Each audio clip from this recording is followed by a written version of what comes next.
Hey, I'm Lionel Stofia, and on this episode of Beyond the Ring, we are in Woburn doing another food challenge. Yeah, I know.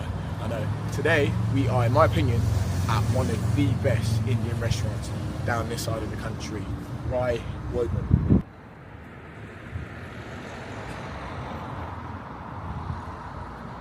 Our guest today is a former Royal Marine, a former Team GB member, a former Tri-Nations gold medalist, and a former ABA champion.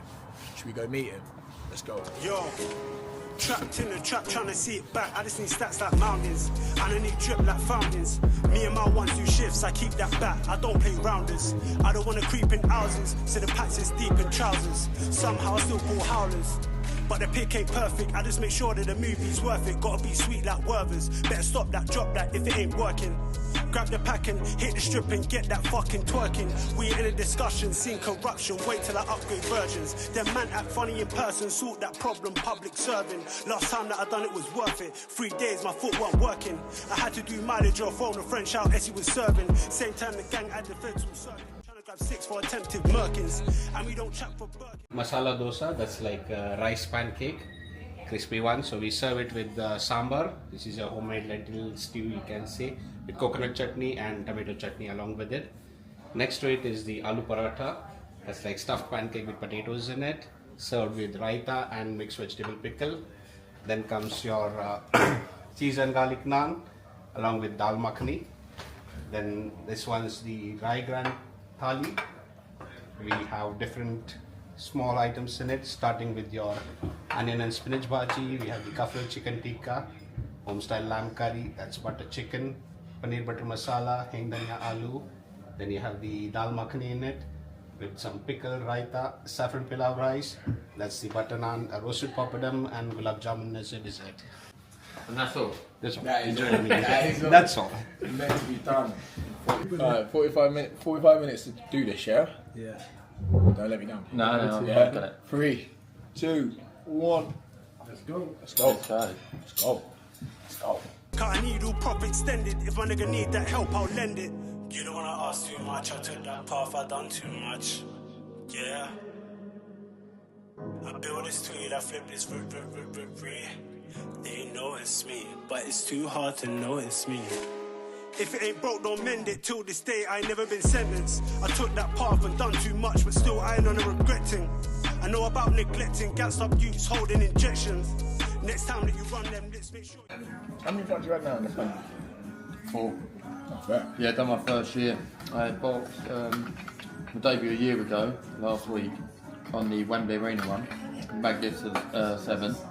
And then second one, Yeah, that's what I was watching it with you. We watched Brad fight, Brad and Denzel. And then I had a little bit of a wait until April. Weren't my own fault, just nothing happening. Went on a small hall down in Maidstone, and then another little wait again. And I got on a You'll Call one, which I always wanted to do as a pro. You want to tick that off as a pro, didn't you? And then when I was getting ready for that, they said, yeah, we're going to put you on the O2 one, the month later on the Parker Wardley card. So I got on a good one there. Yeah. Decent. But we're leaving all bread to the end, and then jumping without. Yeah, but we got to like leave some curry so you can dip in it. Yeah. I'm not going straight red raw. That's crazy. Are you done with boxing now? Yeah. Yeah, done. No, completely. Sorry. Why? No, Just because of... 5 minutes done. Doesn't seem like anything's Is that done. enough or not? Yeah, you know what it is. You know what it was. Yeah. I don't want to be that guy. I don't want to be pessimistic. I don't want this to be about that. But it's one of them that I fight in, especially like top level. I'm fighting and come off big shows. Fought Denzel, fought Kieran Conway.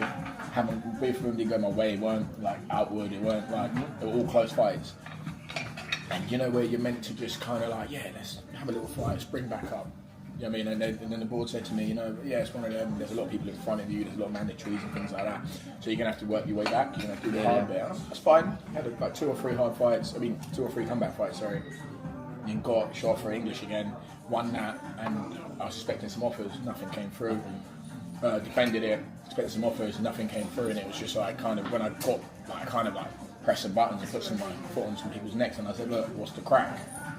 And it was just kind of like, well, you're not fighting. Well, you won't get a shot for British again, or Commonwealth, or European, because they're all tied up until like looking at it back into 2026. And I'm like, mate, can't and wait that long. It just killed me. And the fights I was getting mandated, I just couldn't get up for it. And I thought to myself, you know what? Is that where I'm at now? Where I can't get myself up out of bed for it. I can't see myself going for a run for this. I can't, and it's like that's a dangerous place to be. Yeah. I mean, who did you beat for the English? Thingy for the first time, Tyler Denny. Did you? Yeah. Before Hamza Shiraz, I was the last man to beat him. Really? You know what I mean? Yeah. And then Dan Catlin to win it again. Guy hit hard, man. Did he? Hit hard. He hit me with a left hook in like the first round to the body. Thought he shattered my ribs. Really woke you up? Yeah, but I had to go on my bike. I think that's a dessert. Is it? I think so. Try it. Yeah. Sweet though, nice. Yeah. You can have the next half. Yeah, I'll save it for the end, I reckon. So you like to say he was good for your whole career? Yeah. I just, you know what it is? With boxing, it's like, there's not a lot of loyalty in it. Nah. Not a lot of people are, as soon as something bad happens, they jump ship and they go here and they go here. They've never hurt me, they've never done anything bad to me, they've never screwed me over, they've never put me in dangerous positions, so I just stay with them. I mean, they've always been good to me, they treat me like family. I'm a coach. Yeah. I mean, I learned everything from them. You need that with your coach, don't you? Yeah. If you don't, if you go with another coach, who don't really care about you, there's a conveyor belt of boxers coming through, isn't there? But if you've got a coach who don't, that's why I'm with my coach who I was amateur with, Sam Leo. So, Sam, he's good, man. I like him. Yeah. How's it turning over for you then? I went a little bit later. I hung around for the Paris Olympics. I'd done another cycle. Because the Tokyo one, I was behind Ben Whittaker. Yeah. Just felt a little bit unlucky that I fell behind probably one of GB's best boxers, like in the history of their thing, you know. Behind Luke Saunders. Yeah. Felix Cash, and then Andy Fowler. Yeah, behind all of them. I was like, nah, screw this, I'm out. So I was a bit unlucky that one. But I took it on the chin. I thought I learned from thingy, like I was never going to get in front of Ben because what he'd done as a thingy, and rightfully so probably. The next one, there was a few of us in the mix for it sort of thing, but I didn't get that, so I thought, it's time to go pro now. So I went a little bit later, but I'd always been around the pro gym sparring a lot, so I think with that amateur pedigree, I know it's different sport, but I could kick on, hopefully I can kick on a little bit quicker, you know. What was the setup like for you, GB wise? Like, how did you find it? I really enjoyed it. A lot of people don't. I think they take it for granted when they're there, you know. But there's nothing not to like about it because you know everyone there wants best for you. You travel the world with your mates, live with your mates up there. There ain't really that much pressure of getting beat. Obviously you don't want to, but it ain't like the pros. If you get beat, you're at the bottom, and if you get beat 2 or 3 times, you're nearly done, you know. Where that's crazy. Rob McCracken will always give you another chance, and he don't like. You're there to learn from them ones. We're not doing bad here. Don't. We're fine. I think we need to start the bread soon. Do you think? Yeah. Well, I mean, we've got running out of curry, haven't we? Would you go into the coaching side of it, or are you done with boxing? No. Pro game? No. I coach like unlicensed and stuff like that. Yeah. Like our gym where we run fighters out of Pegasus Gym. Yeah. I'm a boxing coach there, so we have a fight team and we, not conveyor belt, but we have. You got boys, yeah. Yeah, we got boys that, but I wouldn't really get into the pro scene. I don't really, you know what I mean? It's a lot. I don't want to. I don't know. Right now, I might change my mind, but it's just not something I'd entertain right now. But I think all the coaches and managers who are good are the ones who have been there, you know. Yeah, they've done it, innit? Yeah. Especially the managers, because the other side of it, they've never been there, so they don't know what a boxer's really going, or how hard it is for a boxer, do they? I think they might have watched it on the sideline, but it's different doing it. It's different. Remember, you lived it every day. Was Warren your only person in the promoter? Yeah. Like, you signed with him and that was it? I signed with him had my debut on the Magnificent Seven, that was it. Yeah. I got a 3-year deal with him. Not bad. So 4 fights a year. I had 4 this year, so in an ideal world I'd do like March, June, September and December, but I know it don't work like that, you don't get the peaky days, especially nowadays it seems hard to get a fight. There's a lot of pro boxers out there and only so many shows, isn't there? Especially when the Saudis have come in, it's kind of not killed small. It's done all right, but it's like you can see the big promoters are only kind of worried about that. That's where they're money. Yeah, they've helped but ain't helped at the same time, sort of thing. They've brought ice to it, but at the same time, it's killed something else somewhere. Yeah. Or slowed it down. People don't know how much of like the ticket selling is the thing, innit? You could be like what real good boxer, but you can't sell 10 tickets and you just won't get that chance or that opportunity, will you? We've had a lot of those as well. Good boxers, I can't sell the ticket. We had loads of those. But talking about like boxing, like you see Craig Richards and Dan Aziz. Like, what do you think of that? That's a hard. I hate fight, yeah. I hate fights like that because it's a good fight, but you know both of them. They're both nice. Yeah, I'm the same. I hate it. I hate watching that. I think Craig always. He's never put that many bad performances in, Craig, does he? When he boxed people, even when he boxed Frank Buglioni after a few fights for the British, didn't he? That was on like a couple of days' notice. Yeah, a couple of days' notice, and he'd never done a 12-rounder.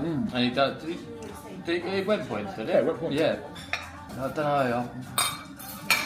Hard to pick a winner, really, but I don't know.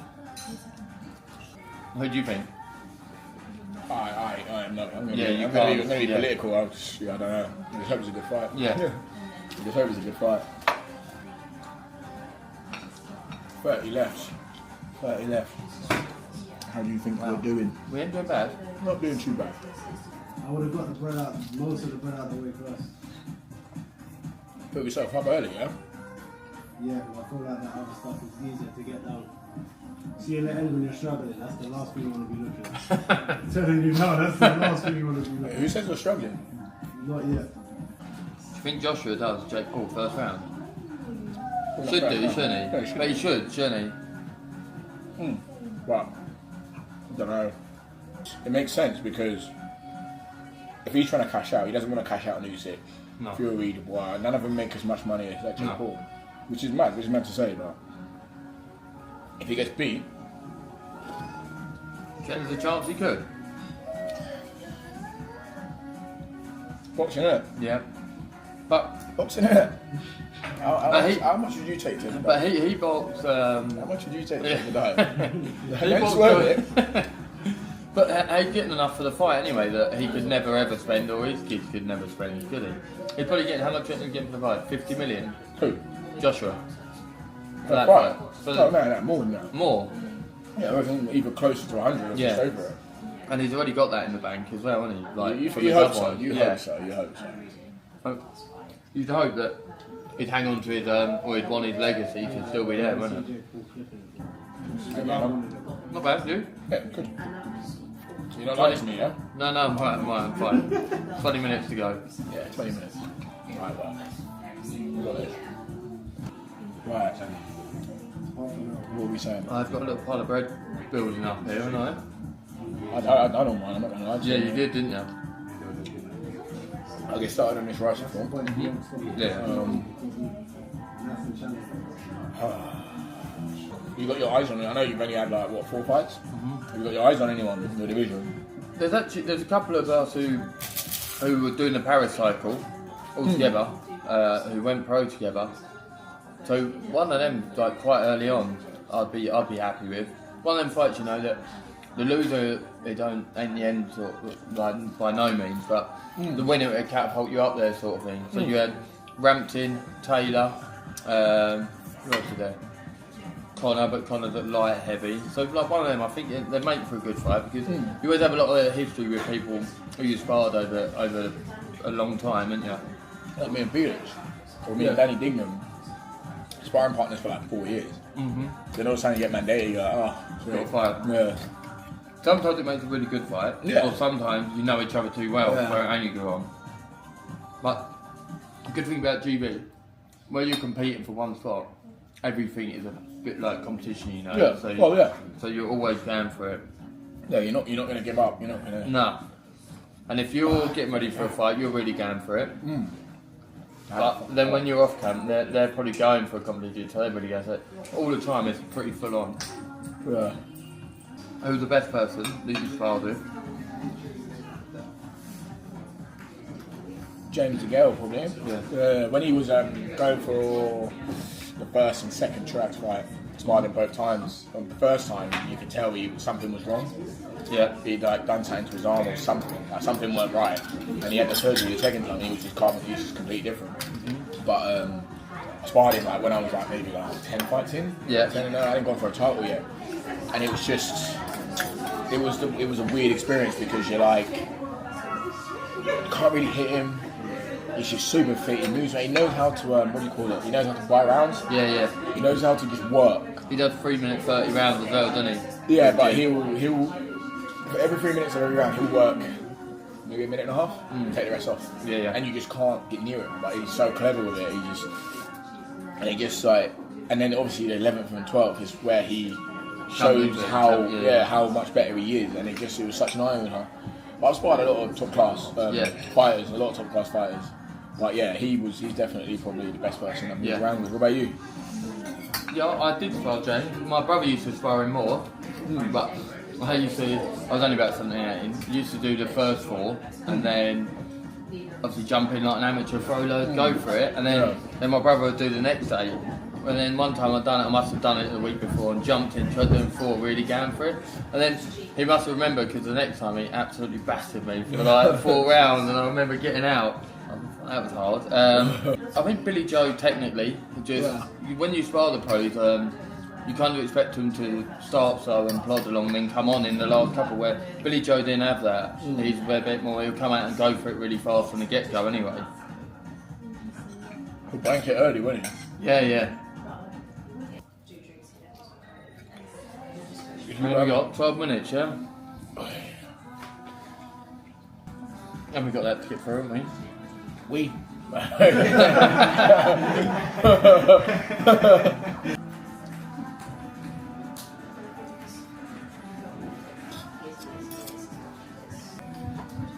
got 10 minutes to go lock in now. Yeah, I know. You said we should have gone for the hour now. We got the hour, haven't we? No. Alright, it's done. Done. Yeah, boy. Took a bit there. Took what you deserved. 8 minutes. 8 minutes. We might have to show We might have to help me on the bread. So we're in this together. Yeah, we're in this together, bro.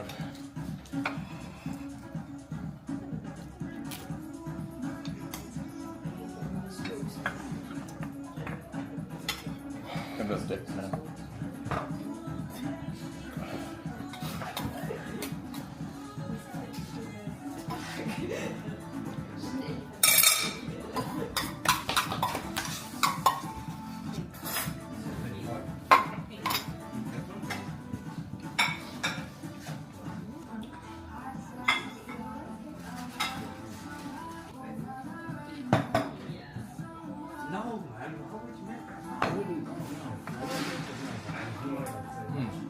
Good, that, isn't it? Not bad, innit?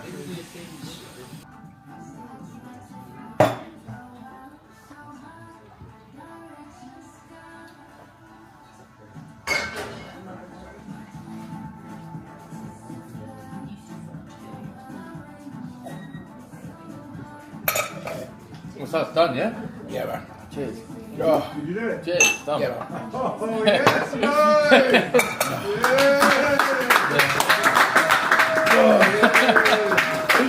Done the bread then.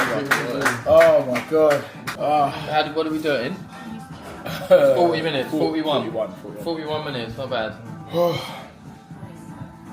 It was the bread done it. Oh, Just felt like I had a mouthful of food the whole time. So then I'd get a little bit down, I'd fill the mouth back up. Never had an empty mouth. Carved up, ready for sparring tomorrow. There was some out there. Pause. Did you was you in the army before boxing? Yeah. No. I started boxing when I was about 11. Followed my brothers in the gym, and then boxed till I was about 18, 19. Yeah. I carried on boxing. Won a couple of schoolboys, a couple of juniors. So I was a good amateur, good junior. Then obviously got to 18, and you go into the senior ABAs, and then you go into the real world of work as well, you know. So I went and done an apprenticeship with my dad. So I was doing plumbing, working Monday to Friday in London, then coming back out London, going to Hoddesdon, and then training and then being a normal like 18, 19 year old, you know, like find the pub a little bit. So Yeah. I was trying to juggle all of them a little Yeah, bit. you do And that, then innit? I've done the senior ABAs, and because all my boxing skill got me through the juniors and everything, but then seniors completely different, isn't it? And done the seniors and boxed Adam Harper. Do you know Adam Harper? Heard his name. He boxed out in the pros, and Yeah. he won't mind me saying it because Yeah. I speak to him well, but I should never have got beat by him. Yeah, but yeah. first round I was right, and then second round he just old man me, just a fit strong thingy, and that loss was the best thing that ever happened to me. Because then I was like, I'm getting beat like when I shouldn't be getting beaten, and I was like, something's got to give it. And then I end up just thinking, right, I'll stop boxing for a little bit because I was enjoying going out and I had to go to work. And then after doing like 6 months of that, I thought, no, I'm kind of done with like going out all the time and that. So Yeah, let me look in. yeah, so someone said to me, well, why don't you join the army? If you join the army, they'll let you box like most of your career, like most of your time in the year, you know. Yeah, because- yeah. And it's a full-time thing. You like going pro because I was like 18, but I wasn't a mature 18, you know. So I didn't want to Yeah. go pro because I know if you go pro and you get beat like 3 times, you're retired, you know. So that would have been Yeah. about 21, 22. So I didn't want to do that. So someone said, oh yeah, go look at the Marines. They're the top one sort of thing. So I've done that, and then passed my basic training, your 8-month training. Done a little bit with normal stuff with the Marines, and then they said, oh, we want you to come in the combined services, which is like your home county job in the ABA. Yeah, so done my basic training, 8 months. You can't do no boxing there because there's just so much to do, you know. Went Norway, then done the combined services, and then won the ABAs a year after. And then GB said, "I'll come with us." So I was in and they let me go up there for like 7 years. Had to go back every now and then. While you was in the army? Yeah. Fair. So yeah, it was. I was lucky, really lucky, and still am now. And I was always told that you weren't allowed to go pro when you're in the Marines because you'd have 2 jobs.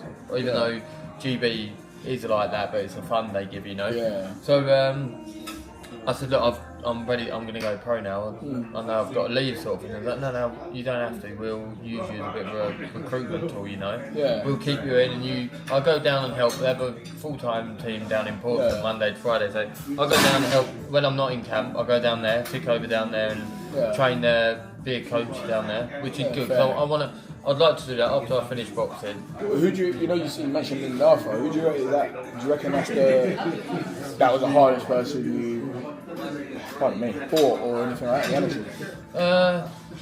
There's a lot. I boxed a couple of Uzbek. He was good, Uzbekistan. But yeah, probably in the domestic, I'd say Lyndon Arthur. Went on to do pretty good things in the pros as well. But with GB, you get so much good sparring because you have people coming in all the time. And I think the one who sticks out the most is Joe Ward, the Irish. Yeah. And I remember watching him, and I was like, he was doing a couple of rounds before, and I was going to jump in with him. And I was watching him, I was like, his feet don't look quick, his hands don't look quick. He don't actually look that good. Yeah. And I remember just getting in there, and he just so relaxed, but his timing was so good. Spot on. Just spot on. He'd have you on the end of every shot, sort of thing. Yeah, he was probably the best I've sparred, I think, whilst being up there and going around the world. But it's been a fun one. It sounds interesting, to be fair. Like, I boxed at RAF Henlow. Yeah. Down that way. That's on the way home from here, actually. Yeah. Literally, I boxed down. I can't remember Geezer's name, but I boxed in the combined services. I won it, and it was decent. It was just a decent crowd. But the thing is, it's weird because they don't cheer until the round's over. It's so random. I was just like, the military always put on a good show. They always have a good band. Yeah. You got the Royal Marines band who's really good. do But the they ring parade and all that. and then you have people in their officers, like in their uniform and things like that. They know how to put on a good show, you know. And they want everyone. They want the public to know they can do that. So they really go for it. Yeah. They're really respectful as well. It's good. I get a good fan base through the Marines and Navy, even the Armed Forces, because they don't know. I don't know them all, but it's a good thing about the Marines. They're like a band of brothers, you know. If you're one of them, they'll fully support you, sort of thing, the whole way through. Yeah, 100%. Yeah, but what's it? Only 4 fights in. How you finding it? Yeah, it's good. I don't like the I suppose it is a bit of inactivity, but you just got to stay ready all the time, you know, because something could get fast. I'm a little bit older. I'm 31, so I think with my amateur what I've done in the amateurs. I'm ready to kind of step up quick. So Yeah. I think the fastball is what will help me in my career. Anyway, get off of the fight. So got to be half ready so that I can do that because I want a fast track. So I don't want to be. I know the pros are a hard game. That's why I didn't go pro too young because it is a hard game. I wouldn't want to do 10 years in it sort of thing. You want to do like four or 5 years in it, and then try and get out of it. You know, because it's a hard sport. It's a lot more lonely than GB. GB, you live with your mates up there, you train with your mates. Where you go from doing that for 7 years, and then you come back. Now I live just live in Royston, and then I have to go to the gym. You're with your teammates for 2 hours. You come out, and that's you done, sort of thing, isn't it? Don't get me wrong, they're your mates and you're there and that, but you go home and they go back to their Yeah. Like no one sees what you're dealing with, you know what I mean? And then you have to get up to do your own S&C. It's up to you, you know. Where GB, all you have to do is turn up on a Monday morning with the will, just want to train for the week, and you'll get a good week training. With the pros, it's a bit more. You have to sort it out. Everything's on you, you know. Well, no, we're rooting for you, mate. You know what I mean, always, everyone that comes on, you know what I mean, always following the journey and that. And, I mean, I've heard of you since the amateurs. It's actually good to sit down and actually chew the fat and pick your brains on that, because you're a complete different place to where I am now, and just, I mean, it's really interesting to see. But thank you for jumping on, man. Thank you for pleasure helping me finish the challenge as well, man. Thank you. All the best in the future, man. Thank you. Done.